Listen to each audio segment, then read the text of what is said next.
पूज्य माँ सरस्वती, पूज्य भारत माता, आज का हमारा सम्मानित मंच, मैं कुछ कहूँ इसके पूर्व में दो शब्द मंच के बारे में कहूँगा। आप देखें हमारे प्यारे बच्चों, हमारे मंच पर दो राम हैं,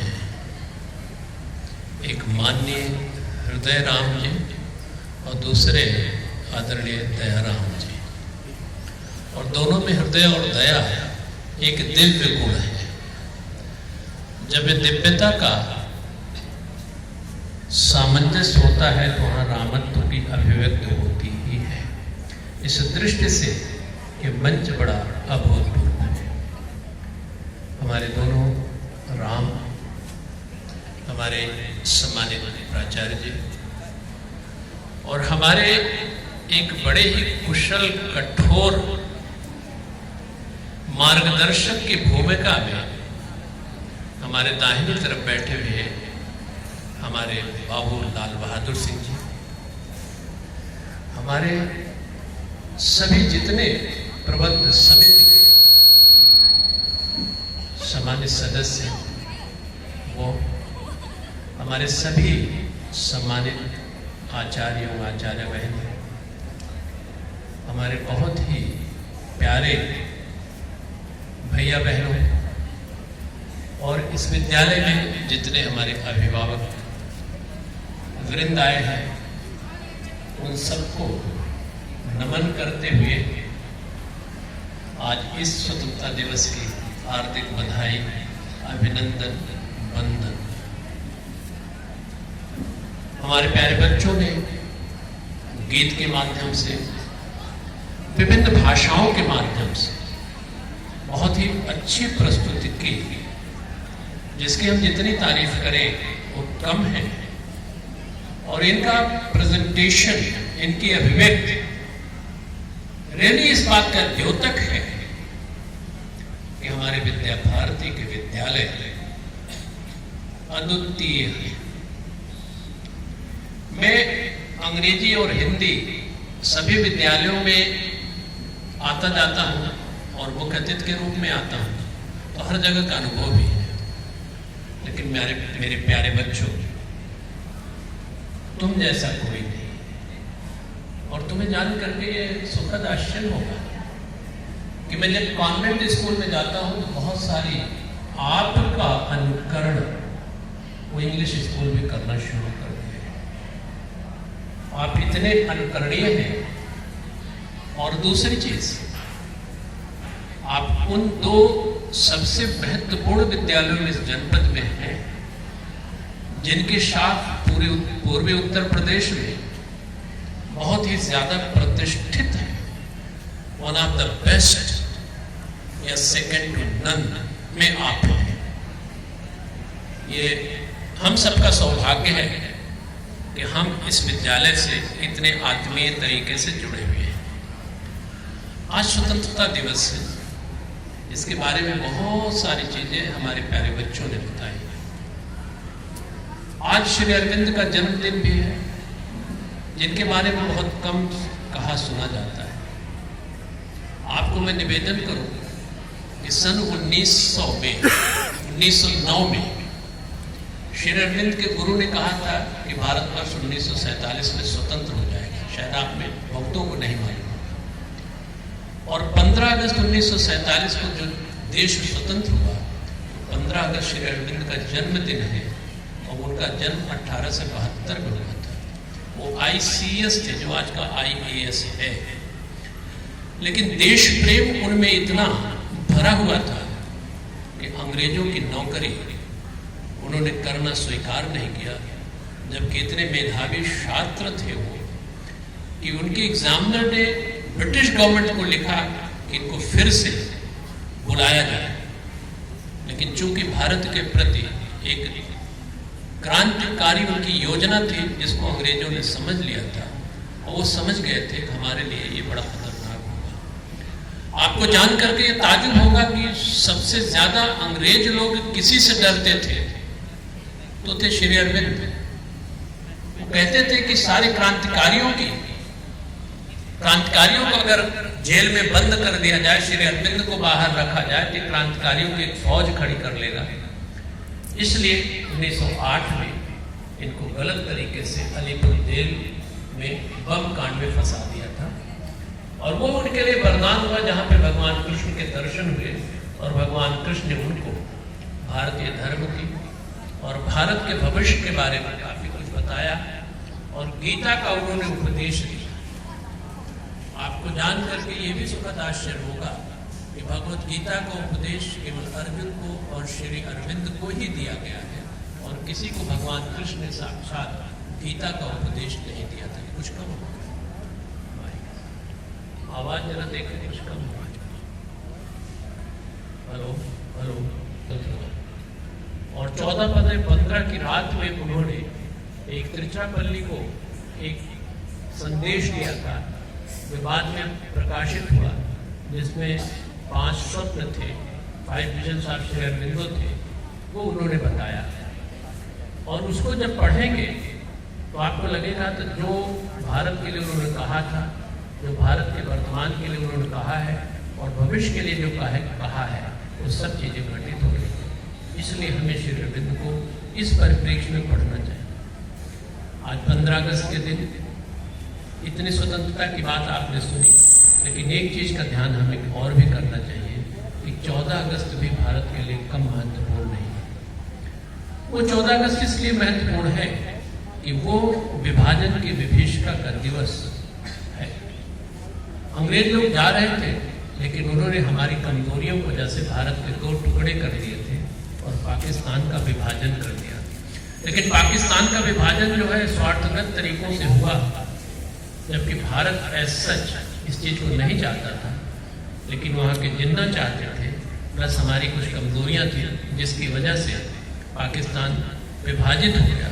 और मेरे प्यारे बच्चों, जो आदमी जितना ही ईगोसेंट्रिक होता है, स्वार्थपरक होता है, तात्कालिक रूप से उसको फायदा जरूर मिलता है, लेकिन बाद में उसको दुख ही झेलना पड़ता है।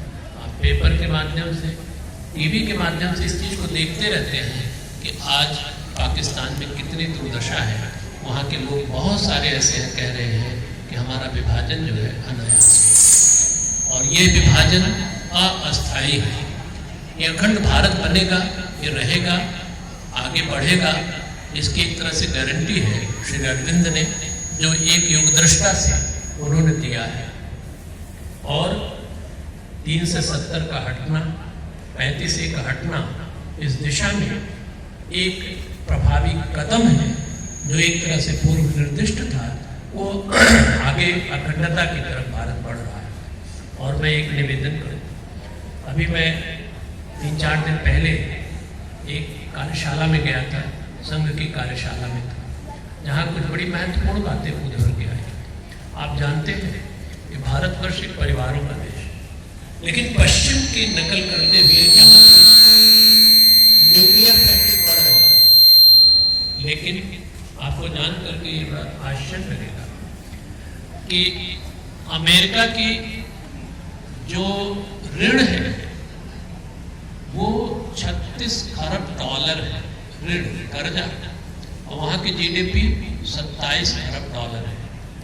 यानी कि वो बहुत बड़ा कर्जदार देश है। जानते हैं उसका एक बड़ा महत्वपूर्ण कारण ये है कि वहाँ के 85% जो सीनियर सिटीजन्स हैं, उनका भार उनको उठाना पड़ता है। कारण कि माँ बाप और बेटे बहू का कॉन्सेप्ट वहाँ नहीं है। वो एक तरह से माँ बाप परित्यक्त हो जाते हैं, उनकी जिम्मेदारी सरकार उठाती है। लेकिन अपने यहाँ आज भी मेजॉरिटी अपने माँ बाप की सेवा करता है, और ये जो अनयूजुअल लोड सरकार पर पड़ता है, ये अपने यहाँ में नहीं है। इसलिए हमने अपनी धरती भले खोई, लेकिन परिवार हमारा सुरक्षित रहा। ये भारत की बड़ी विशेषता है और भारतीय संस्कृति की बड़ी विशेषता है। और भारतीय संस्कृति की ये विशेषता इसलिए भी है कि केवल अपने देश को ही परिवार नहीं मानता, ये पूरे विश्व को परिवार मानता है। वसुधैव कुटुंबकम आप सब लोग जानते हैं। पूरे विश्व को परिवार मानने का मकसद ये होता है कि परिवार में प्यार होता है। लेकिन पश्चिम जो है विश्व को बाजार मानता है, बाजार में व्यापार होता है। अगर व्यापार और प्यार में अपने लोगों को चुनना है तो हर आदमी प्यार को ही चुनेगा। इसलिए भारतीयता को अब पूरा देश नहीं, पूरा विश्व इस चीज को पहचानना शुरू किया है, क्योंकि जो इगोसेंट्रिक है, ये स्वार्थांधता है, इसको खत्म करने में ही आदमी को सुख मिलेगा। आप देखें अपने विद्या मंदिर के जो बच्चे हैं, वो जहाँ भी जाते हैं उनको एक तरह से एक पारिवारिक वृत्ति मिलती है। परिवार कोई ब्लड रिलेशन का नाम नहीं है कि हमारे माता पिता हैं, हमारे भाई बहन हैं, हमारी पत्नी, हमारे पति, इन्हीं को परिवार नहीं कहते। परिवार एक भावना है। अपने यहाँ देखो, कहते हैं कि गो माता है। जहाँ भी आत्मीयता की बात होती है वहाँ पारिवारिक संज्ञा दी जाती है। आप देखें, कहते हैं विद्या मंदिर परिवार है। परिवार का मतलब आत्मीयता, वो भाव है। और इतना ही नहीं है, हम लोग तुलसी को क्या कहते हैं? तुलसी माता कहते हैं। बिल्ली को क्या कहते हैं? बिल्ली मौसी कहते हैं। और कहते हैं पृथ्वी को क्या कहते हैं? पृथ्वी माता कहते हैं। गंगा को क्या कहते हैं? गंगा माता कहते हैं, गोमती माता कहते हैं।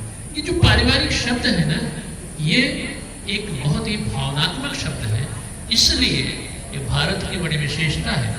और दुनिया में अगर परिवार खो जाता है, प्रेम खो जाता है, तो फिर दुनिया रहने लायक है। आपको मैं एक निवेदन करूं, E=mc² वाले वैज्ञानिक का नाम अल्बर्ट आइंस्टीन, सबने सुना होगा। आइंस्टीन जो है एक ऋषि वैज्ञानिक कहा जाता है। वो ऐसा वैज्ञानिक था जो खोज पे खोज करते चला जाता था। दुनिया में बहुत बड़ा नाम है, उनका ब्रेन भी सुरक्षित रखा है। लेकिन जानते होंगे, उन्होंने अपनी बेटी की बेटी थी, उस लेटर में मैंने पढ़ा था, जो पोस्टमसली यानी कि उसके मरने के बाद प्रकाशित किया गया था। उसने क्या कहा था, उसमें जो कुछ लिखा था वो सब मुझे याद नहीं है, लेकिन लास्ट लाइन का भाव जो है वो मैं आपको बताता हूँ। उसने कहा, मेरी प्यारी बेटी, नाम याद नहीं मेरी प्यारी बेटी, मैंने दुनिया की सारी मेटेरियलिस्टिक अचीवमेंट ले ली, धन दौलत शोहरत सब ले लिया, लेकिन आखिर में जो मुझे ज्ञान हुआ कि सबसे महत्वपूर्ण जो होता है वो प्रेम है। और एक प्रेम अगर हमने अर्जित कर लिया, प्रेम को हमने विकसित कर लिया, तो सारे धन दौलत इसके सामने फीके पड़ जाते हैं। और 1955 में जो लास्ट पब्लिक अपीयरेंस थी उसकी, उसमें उन्होंने कहा कि my appeal to all human beings, मेरी अपील सभी ह्यूमन बीइंग से है कि आप सब कुछ भूल जाओ, लेकिन एक चीज याद रखना, वो है मानवता।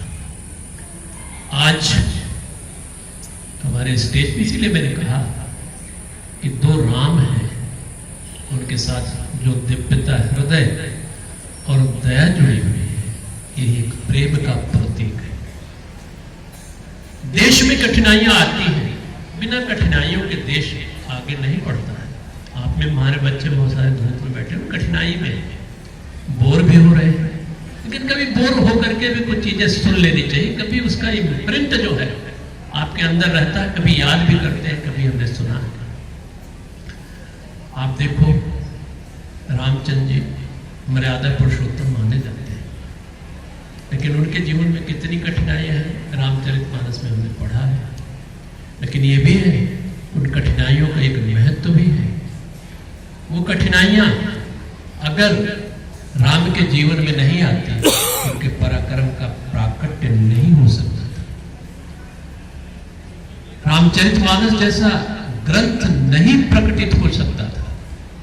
तो कठिनाइयां तो आती है, डिफिकल्टीज और अपॉर्चुनिटीज।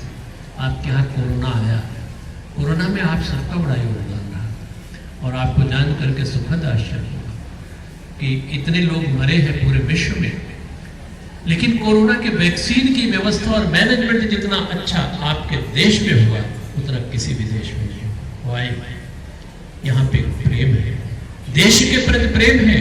कुछ लोग रहते हैं, अभी किसी बच्चे ने कहा, लोग रहते हैं, वो सब अगर नहीं, वो डंक जैसे हैं, अगर डंक नहीं चुभे ना, तो हम लोग बिच्छू से सावधान रहें। आपने को सावधान करने के लिए भी ऐसे लोगों की भी आवश्यकता होती है। तो कठिनाइयां तो आती हैं, विपरीतताएं तो आती हैं, लेकिन विपरीतताएं जो है जीवन में एक कड़वी औषधि का काम करती है। जब आप बीमार होते हैं, खास करके बच्चे, तो उनको कड़वी दवा कभी कभी पीनी पड़ती है तो बड़ी दिक्कत से पीते हैं, लेकिन जब पी लेते हैं तो कड़वाहट जरूर लगती है, लेकिन इसकी वजह से बीमारी ठीक हो जाती है, आप स्वस्थ हो जाते हैं। इसलिए कठिनाइयों को एक अवसर के रूप में लेना चाहिए। अपने देश में भी इसके पहले अंधकार ही था, लेकिन धीरे धीरे ऐसा प्रकटन हुआ कि आज देश, भारतवर्ष विश्व की कुछ ही वर्षों में थर्ड इकोनॉमी होने जा रहा है। और वो इकोनॉमी केवल पैसे की वजह से नहीं है। जो सामंजस्य इस देश में होता है, वो रहता है, वो किसी भी विकसित से विकसित देश में नहीं होता। इसलिए आपको अपने देश की संस्कृति पे, अपनी भाषा पे, अपने विद्यालय पे, अपनों पर एक गौरव करने की आवश्यकता है। अगर ये नैरेटिव आपने विकसित कर लिया तो हम दूसरों से प्रेम तो करेंगे, लेकिन हम किसी से कमजोर नहीं हैं। अगर ये चीज आपने विकसित कर लिया तो ये स्वतंत्रता दिवस की बड़ी जबरदस्त सार्थक उपलब्धि है। मेरे प्यारे बच्चों, इसको ये नहीं मानना चाहिए कि हम साल भर में एक बार स्वतंत्रता दिवस मना लेते हैं, जैसे सत्यनारायण की कथा होती, कथा सुन लिया, उसके बाद फिर साल भर दूसरे किसी से नहीं। इस देश का ऋण हमें एहसास होना चाहिए और देश के प्रति हमारा कर्तव्य हमेशा ऐसा होना चाहिए। आप पढ़ें, आप बिजनेस करें, आप सर्विस करें, गवर्नमेंट जॉब में, प्राइवेट जॉब में, लेकिन आपका ध्येय हमेशा राष्ट्रोन्मुखी होना चाहिए कि हमें राष्ट्र की प्रगति के लिए कार्य करना है, केवल सैलरी के लिए नहीं काम करना है। सैलरी तो आपके जो है बाय प्रोडक्ट है, आपके पीछे पीछे चलेगी, लेकिन अगर आपके हृदय में राष्ट्र के प्रति प्रेम होता है, राष्ट्र के लिए आपका जज्बा होता, आपका उत्साह होता है, तब ये स्वतंत्रता दिवस मनाने की एक सार्थकता होती है। आज आप सबके बीच में मुझे आने का अवसर मिला, बड़ी कठिनाइयों के बीच में मैं आया, लेकिन मुझे आनंद आया। अपने बच्चों के बीच में इतनी प्यारी प्यारी बातें सुनने को मिला और अपने इतने लोगों का, प्रबंध तंत्र का, अपने सम्मानित आचार्यों का, आचार्य बहनों के दर्शन हुए। फिर से आप सबको इस दिवस की बधाई, शुभकामनाएं देते हुए जीवन में आप सार्थक रूप से सफल रहें। बहुत बहुत धन्यवाद। एक बार हमारे साथ बोल दीजिए जोर से कि गूंजे पूरा आदिपुर, वंदे वंदे वंदे, भारत माता की